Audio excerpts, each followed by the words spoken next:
Tori with Antiques with a Buddy.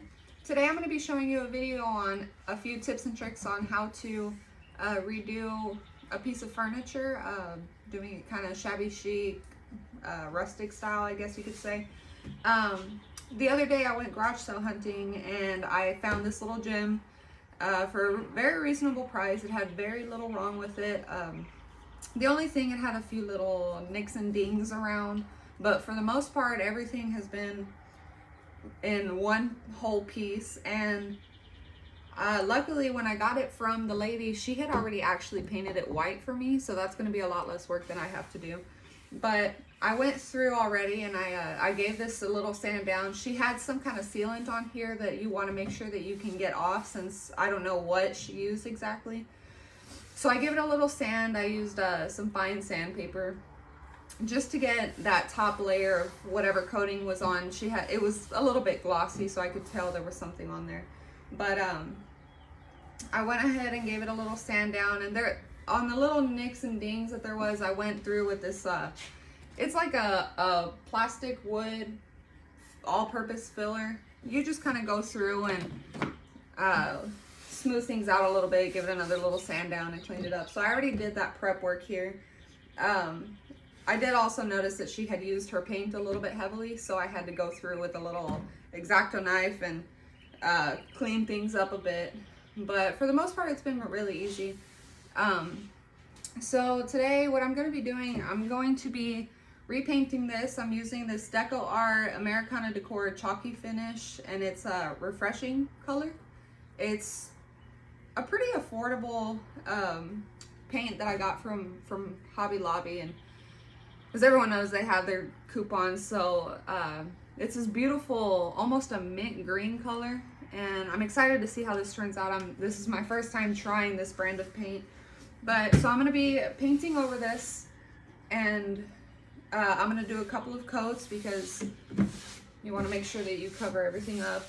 Like I said, I had sanded it down some, and she had already distressed it a little bit, so I'm not sure if you can see, but there's little bits of the wood grain showing through, which it's not too dark, but it's a little bit darker brown. So you might have to use a couple of coats on something like this to cover it up completely.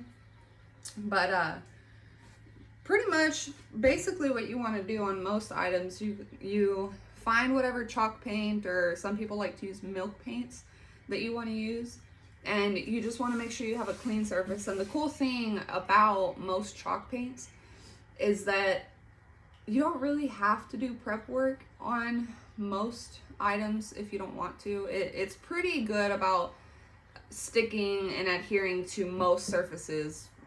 Like maybe metal is the only one. I think there might be one other one that it has a little bit of a hard time sticking to, even if it's painted. But yeah, you don't really have to do a lot of work. I personally still like to, because first of all, some old stuff, you don't know what gunk has built up on here. You don't know if it's painted. Like I said, this one was, you don't know exactly what it was that the person before you or people before you have put onto this. So you kind of want to make sure that it's kind of basic. You want to make sure that you're not going to have your paint not adhering properly, so it's going to be chipping, or maybe it just doesn't take right and it's going to look kind of streaky and you won't get a solid coat on there. But so I like to use chalk paints, and for me, I personally like to use fine bristle brushes. I know some people like to use sponges. There's also spray paints in different kinds, but I prefer the good old-fashioned way with a paintbrush and a container. But that way I feel that it gives you a little bit more control. You're only supposed to do light coats of this. That way it doesn't like chunk up and give you this like huge clunky thing. You put it a real thin coat all over, just enough to cover it, and you might still see through, but when you come back and do another coat, it usually will cover everything up. I've found that I usually don't need to do more than 2 coats. But it really just depends on what your base is. And that's also why when I'm using a bright color like this, I want to use a very light colored base, so preferably white. Other than that, so the next thing and I'll get to it later on, once you do all of your painting and everything, you want to have a good sealant. So a lot of people for chalk paints, they use, there's a variety of different things that you can use, but I've tried different things from wax, varnishes, polyurethane sprays, and I like them all. I think it goes a little bit more based on what it is you're trying to accomplish. Some things like a coffee table or a dresser, they take a lot more beating on. You use them a lot more often, so they get worn a lot more. So it's more likely to get scratched and chipped, especially when it's something that you use every day, like a coffee table or a dresser. So your sealant is really important. But that being said, that's another reason as to why your prep work is very useful, because if you give something a nice sand down, yeah, you might be removing anything on the top surface, but you're also giving the piece a little bit of texture, and you can't really tell, you can't feel it. I can't on this one. I used a finer sandpaper, but it's not going to show through your paint, but it will give something for your paint to grab onto. So that way it holds a little bit better. You're not going to have to worry about it just chipping away from setting a cup down on it. And there's a lot of people that they hate prep work, and I personally, I don't enjoy it, but I feel that it's the most annoying part, but the part that makes the biggest difference in most painting. This doesn't just apply for furniture. This is all over in most painting areas, but I always say give it a good prep work, clean the whole thing up. You get a lot of dust and stuff out from all over it, inside, under, all over. So it's always good to, ahead of time, which I already did, take a damp rag and give everything a good wipe down after you've done any sanding or anything like that. And even if you haven't sanded it, you still need to do some prep work, like cleaning it up, because if you're trying to redo some old stuff, you're gonna get dust in there. There's gonna be some kind of buildup or something around in all the nooks and crannies and the undersides and everything, and you don't want that to show through in your paint. It'll chunk up and give you bumps around, and that's not really something that you can just sand out after, because a lot of times it'll take chunks of it with it. So you want to make sure that you have a very clean, ready base for you to go onto before you start applying your paints onto here. But like I said, the sealants, there's different levels of sealants, and I personally love how the waxes look and feel. I have some Country Chic paints coming in, and also one of their, I'm not sure what it's called, it's their tough wax that you apply, and it's 4 pieces that are going to take more wear and tear. And I'm excited to try those and see how they work. But as of right now for this one, I went and found this Krylon Clear polyurethane spray, and I saw some good reviews on it, and it says on it too, protection against wear and moisture. So this is for interior and exterior if someone decides to use this outside, but it'll help a little bit more with preventing those chips and scratches and stuff. And like I said, it'll prevent against moisture and stuff, especially because a coffee table, people put cups on here all the time. The ice, it dribbles down, condensation, and you just don't want that to be damaging your wood products. So you want to have a good sealant on here, especially on the top. The other sides, if you wanted to, you could use something else to coat or seal the top and then separate from the bottom. But I think it's just, it looks better when you use the same thing all around, because it doesn't have any kind of different glosses or anything like that. And this, I think it's actually a semi-gloss, so it's going to have just a little bit of more glossiness compared to the chalk paint, which is usually very matte, which is what I love about it. But it's okay to have a little bit of gloss sometimes, just depending on a person's taste. But so once I do the paint, I do a couple coats. What I'm going to be doing on this one, I'm going to be doing some decoupage on it. And what that means, there's different ways to decoupage, and they have different kinds of decoupage paper or tissue paper, and you can even use certain printers to print out designs. And basically all that you do, it's Modge Podge. You apply Modge Podge onto whatever photo it is that you're using and or the surface, and you're gonna pretty much be gluing it on there. But the way that I like to do it, it's transferring from a photo print that you want to have backwards, so you're gonna put it on there, glue underneath, and once it's set, you can take off the majority of the paper, and it ends up leaving this kind of transparent, beautiful photo on there that you're not going to be seeing a bunch of paper taking up a lot of your space, that you can see that beautiful color that you're going to apply on. And I'll get more into that later. I'll show you exactly how I do it, but once you put that, you want to make sure that that goes underneath the sealant, because you want that to be completely covered up and protected as well, so that way it doesn't get damaged and it'll stay for a long time. But yeah, so I guess that's everything. I'm gonna go ahead and start painting this.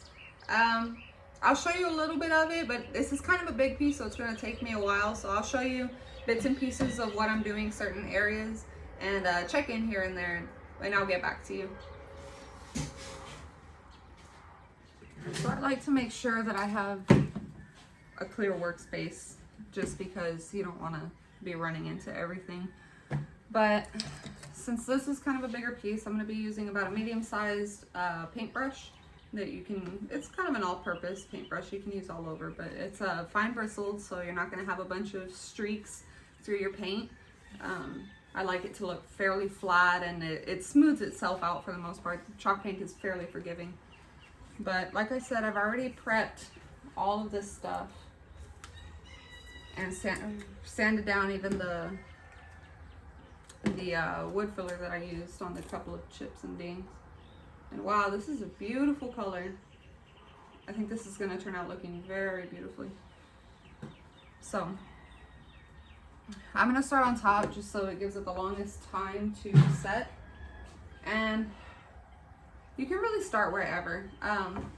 You don't want to oversaturate your brush, because you want to make sure you can spread it out perfectly. Make sure one more time, there's nothing on here. No, it's perfect. So yeah, you don't want to oversaturate. Just use the tip of your brush, and you're just going to start applying, and you want to spread it out as much as you can. And it's okay if it looks like it's thin and some of the darker spots are still showing through at the moment, because first of all, we're going to come through and apply more coats.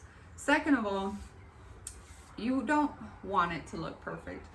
The greatest thing about this chalk paint and redoing antiques and stuff is that you don't want to get all of every little bump and, I don't know, character that has been put into it, because that's really what makes antiques beautiful. The best part about it is that it adds more character to it when you have a finished piece like this. The majority of what you want to do when you're doing your prep work is mostly along the lines of get the damage out. If there's anything that it looks like it's a problem, or it would build up dust and gunk like on this top surface, or it just looks like a problem area, you don't want to keep that. That's what you want to correct and try and get out.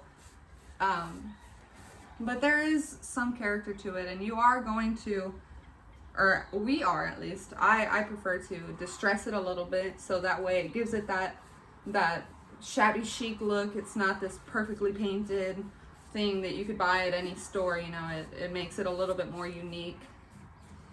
So while you're painting, for the most part, you want to try and go in all the same direction, because it doesn't keep all of your brush strokes, but it does show a little bit what direction it's going in. I like to, I don't have to go the same direction every stroke. Sometimes I come around curved, but then I make sure I go over before it dries and make sure that it's brushed in the proper direction. That way it all looks uniform and it doesn't look any kind of, I don't know, more amateurish, I guess I should say. It looks a little bit more professional and like you went and bought it at a furniture store rather than got it at a garage sale and threw some paint on there.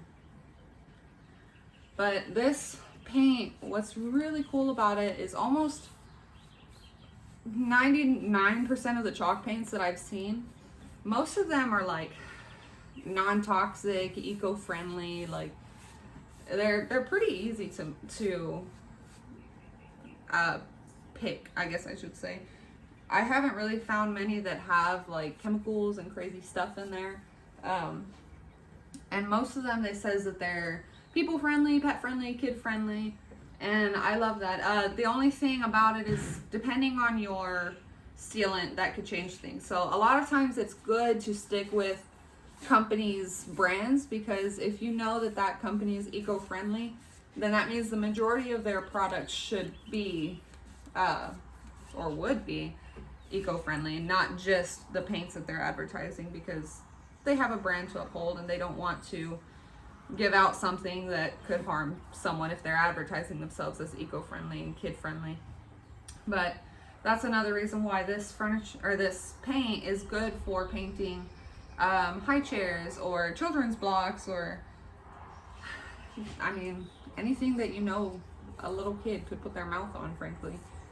But like I said, you do want to make sure that they're using a proper sealant that's just as safe. But since this isn't for kids, that's why I was okay with using the polyurethane sealant. That it's not advertised as eco-friendly. It does have chemical in it. Obviously, it's called polyurethane. But yeah, so this is actually looking like a very beautiful bright color. It's like I said, it's kind of a mint seafoamy green, but it's very bright and pastel-like, and I love that because you always want a centerpiece to brighten up your house, not drag it down. And a coffee table usually goes right in the middle of someone's living area, and you want to make sure that it is beautiful and happy. I love happy colors. I think they're beautiful. But yeah, so since I'm spreading this paint nice and thin, I have a little over half of this top painted, and I've barely even made a dent in this paint. Of course, like I said, you got to do multiple coats, but I wanted to do even the underside of this table all painted, and there's a little bit of detail work down here, as you can see. So I like to start on the top so that way it can take its time to dry while I by hand make sure that that's painted perfectly and it doesn't get a bunch of paint caked up in there. But this paint, it dries very fast. I mean I'm touching over here and it's already like it's barely damp. So, I mean, you really don't, if you're painting something small like picture frames and stuff, it takes little to no time to do this. That's one thing that I love about it. I'm kind of impatient, and I don't like sitting there and waiting a whole day or two for something to dry and cure. And this does take more time to cure. It dries very fast, but you want to let it sit for a nice while. I think it's at least for 24 hours to cure before you start using it. That way, I mean, it doesn't, all that work that you just put into it doesn't just go damaged immediately. You want it to let it sit and harden, make sure that it's ready to be used in a home or worn on.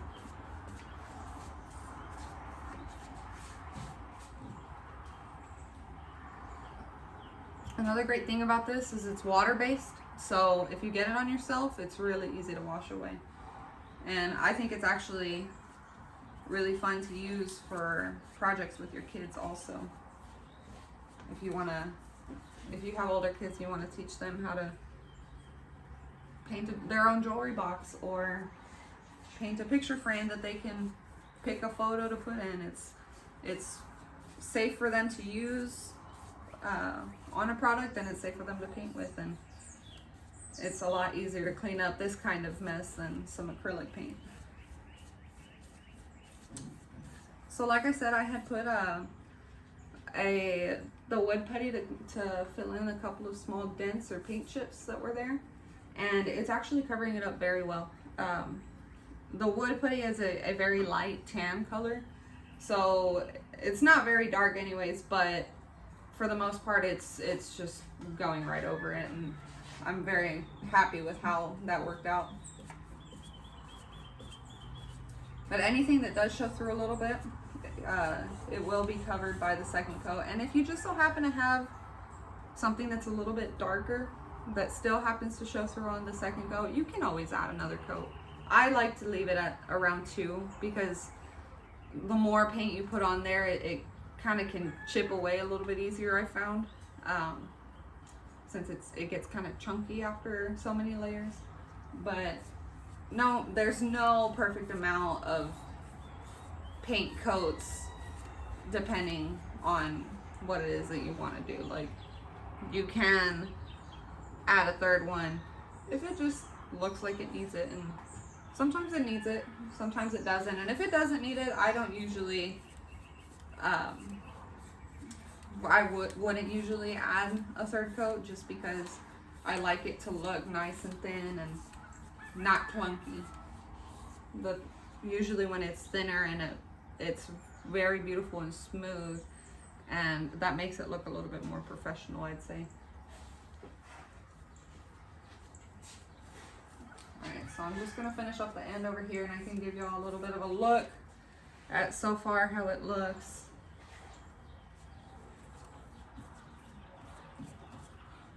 And since this is kind of a bigger piece, I'll go ahead and paint the rest, and I can show y'all how it looks once I get past all of the rest of it. And I can check in and show you how it is that I go about applying on the legs, the parts that are a little bit more detailed. I'll just have to check back here in a little bit.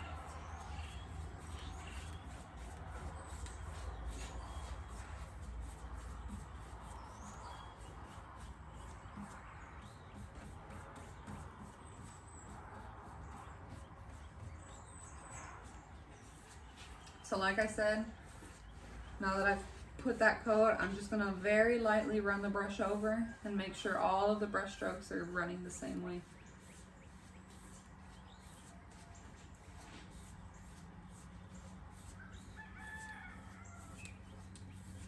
It just makes that uniform look in the paint. It does show through a little bit, so you do want to make sure that it all matches and looks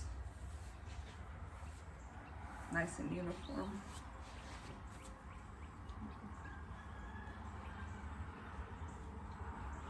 And sometimes you'll get a couple of small holidays, especially with this light paint with the white base. It's a little bit hard to see. You just go and add a tiny bit. You don't want to put a whole second coat on that area just because you want everything else to be nice and even. Go through and spread it out a little more. Not spread it, correct the brush strokes if necessary. Okay, so this is the first coat on top.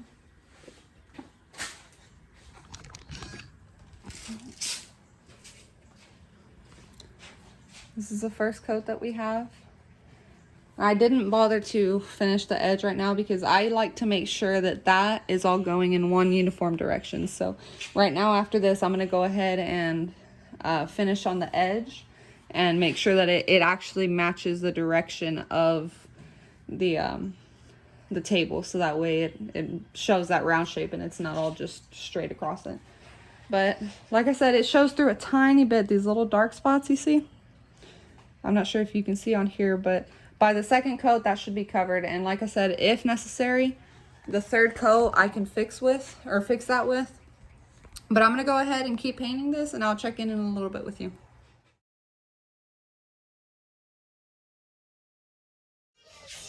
Hey guys, I'm back with my little handy helper right here. This is Buddy. Say hi. Huh? So we're in some PJs, so We've been having a fun time today. We played in the rain twice, so this is our backup outfit. But anyways, I kind of forgot to do an immediate check-in right after I finished the second coat. But overall, I've already started doing some decoupage, and I'll show you a little bit about that in a little bit. But overall, it ended up covering everything really well. I am absolutely in love with this color. Again, it's Deco Art Refreshing color from Hobby Lobby. What are you doing? You look silly. But yeah, so it ended up covering everything very well. Oh no, be careful. And I already did a little bit of the distressing on it. And I actually did a one last light sanding just to make sure everything was nice and perfectly smooth and even all over. And like I said, I already came in and started doing a little bit of the decoupage on here. And there's multiple ways to do decoupage, and I'll do a whole different video on that later on. But the way that I'm doing it right now, it's with a normal printed paper design that I went and found. And you're just going to use like a Modge Podge. And if your design has words on it, you want to make sure that you reverse it, because it's going to go face down on your surface. So, excuse my crazy hair. I've been sweating like crazy out here, but anyways, yeah, so you're going to make sure that any words, the picture is going to get flipped, because it does go face down if you're doing it with a printed picture like this that I went and found and printed here at home. And only certain printers work. You kind of have to do a little research and figure out which ones work. But yeah, you put Modge Podge all over the surface of the picture, and you put it face down and get out any air bubbles that you possibly can. And then you let it dry. And once it's dry, you go ahead and, like I'm doing here, you put a damp rag on it, and not wet, just nice and damp. So enough to get the paper wet, or we'll get the paper damp. You don't want it to be dripping all over, because then it kind of gets messy.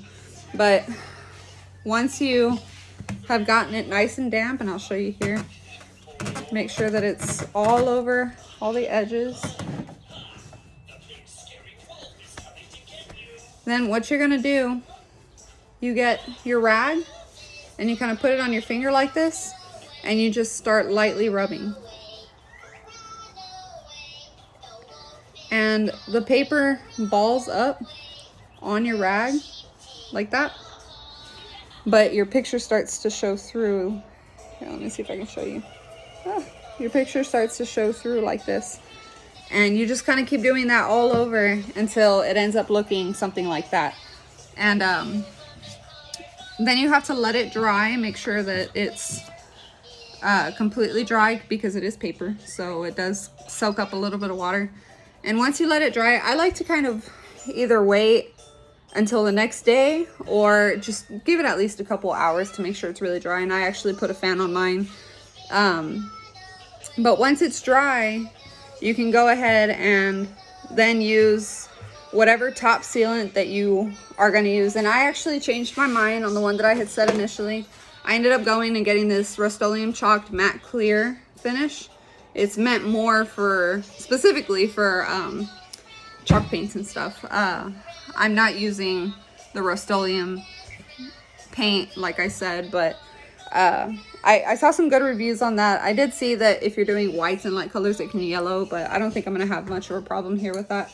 And actually, considering that we're antiquing and doing distresses or distressed type products, the yellowing isn't always a bad thing, because, I mean, you want it to look like it's a little older. But this is a spray, so we're just going to spray that on after. And I'm excited to see how that looks. But yeah, I'm going to go ahead and finish doing the last of this decoupage. I'm going to clean everything up. And after that, I'm going to let it dry. And then I'm going to get to the clear coat later on. And I'll check back in when it's completely done. You can see before and after. So, bye. Hey guys. Sorry, excuse my mess. It's been raining a lot lately, so my hair has been extra wild. But I went ahead and I had a big problem. I like I said, I switched and I ended up using this Rust-Oleum Chalked Matte Clear Protective Top Coat. And you know, before I bought it, I had read some reviews and a lot of people loved it. But I had actually read a review on it, or a couple, where some people had incidents with yellowing. And I did mention that before, and I really didn't think it was going to be a problem, but I think it was a combination of things. Like I said, it's been humid, so that could have made it worse. That it's been raining a lot, so it's been very humid out.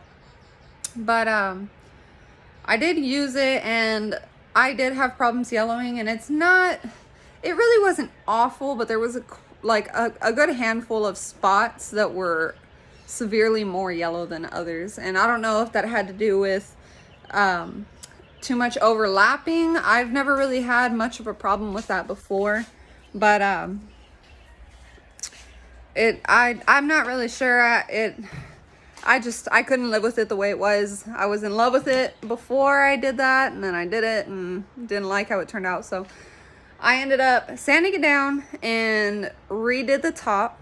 So as of right now, I ended up using that polyurethane that I had initially wanted to try, and I actually love how it turned out. But as of right now, I've finished everything on it. The only thing is that it's drying. But here's some of the final product. Like I said, the top is still moist, but I did finish the decoupage on it, and I actually love how that turned out. But it looks very nice. I mean, I really loved how the paint turned out, the color of it.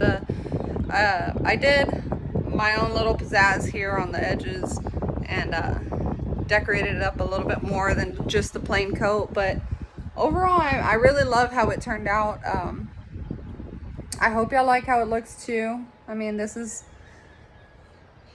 the final product here. But yeah, I really hope you liked it and got some good information from this video. If you could go ahead and subscribe to my page. I'm going to be uploading some new stuff and new information every video, different tips and tricks. And I'm also, like I said, going to do a video on decoupaging on its own, and maybe some smaller pieces here and there. I also do have a page, a Facebook page. It's Antiques with a Buddy.